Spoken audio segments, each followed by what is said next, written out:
Praise the lord. అందరూ ఎలా ఉన్నారు? దేవుని వాక్యం చదవాలని ఎంతో మందికి ఆశ ఉంటుంది, కానీ టైం కుదరట్లేదు కదా.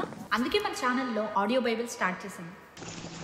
చాలా మంది చదువు లేని వాళ్ళు ఉంటారు, చదువు వచ్చి టైం లేని వాళ్ళు కూడా ఉంటారు. ఇలా ఉన్న ప్రతి ఒక్కరికి వాక్యం అందాలన్నదే మా చిన్న ప్రయత్నం.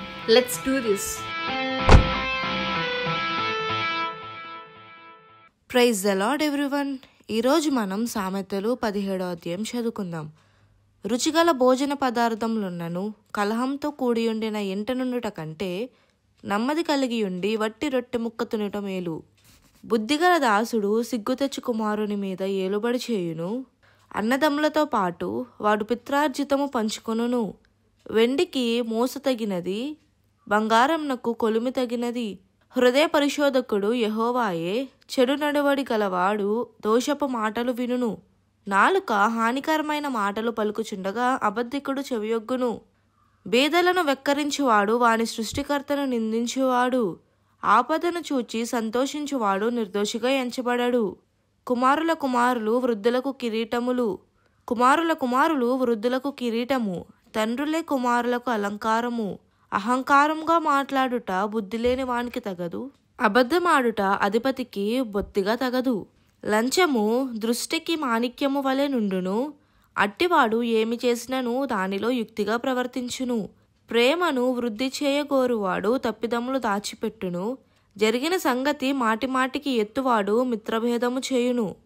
బుద్ధిహీనునికి 100 దెబ్బలు నాటునంత కంటే బుద్ధిమంతునికి ఒక గద్దింపు మాట లోతుగా నాటును.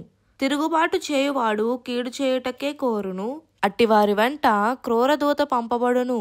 పిల్లలను పోగొట్టుకొనిన ఎలుగుబంటిని ఎదుర్కొనవచ్చును గాని మూర్ఖపు పనులు చేయుచున్న మూర్ఖుని ఎదుర్కొనరాదు. మేలుకు ప్రతిగా కీడు చేయువాని ఇంటి నుండి కీడు తొలగిపోదు. కలహారంభము నీటి గట్టున పుట్టు ఊట. వివాదము అధికము కాకమునిపే దాన్ని విడిచిపెట్టుము. దుష్టులు నిర్దోషులని తీర్పు తీర్చువాడు, నీతిమంతులు దోషులని తీర్పు తీర్చువాడు. వీరిద్దరును యెహోవాకు హేయులు. బుద్ధిహీనుని చేతిలో జ్ఞానము సంపాదించుటకు సొమ్ముండనేలా? వానికి బుద్ధి లేదు గదా. నిజమైన స్నేహితుడు విడవక ప్రేమించును. దుర్దశలో అట్టివాడు సహోదరుడుగా నుండును. తన పొరుగువానికి జామీను ఉండి పూటబడువాడు తెలివి మాలినవాడు. కలహప్రియుడు దుర్మార్గప్రియుడు. తన వాక్యములు ఎత్తుచేయువాడు నాశనము వెతుకువాడు. కుటిలవర్తనుడు మేలు పొందడు. మూర్ఖముగా మాట్లాడువాడు కీడులో పడును. బుద్ధిహీనుని కనిన వానికి వ్యసనము కలుగును. తెలివిలేని వాని తండ్రికి సంతోషము లేదు. సంతోషము గల మనస్సు ఆరోగ్య కారణము. నలిగిన మనస్సు ఎముకలను ఎండిపోజేయును. న్యాయ విధులను చెరుపుటకై దుష్టుడు ఒడిలో నుండి లంచము పుచ్చుకొనును. జ్ఞానము వివేకము గల వాని ఎదుటనే ఉన్నది. బుద్ధిహీనుని కన్నులు బూదిగంతములలో ఉండును. బుద్ధిహీనుడగు కుమారుడు తన తండ్రికి దుఃఖము తెచ్చును.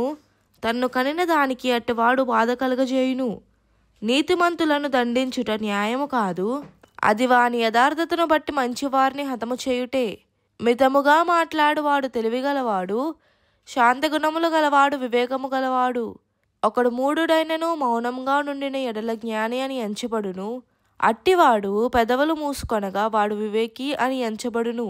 దేవుడి చిన్న వాక్యం దీవించి ఆశీర్వదించును గాక. ఆమేన్.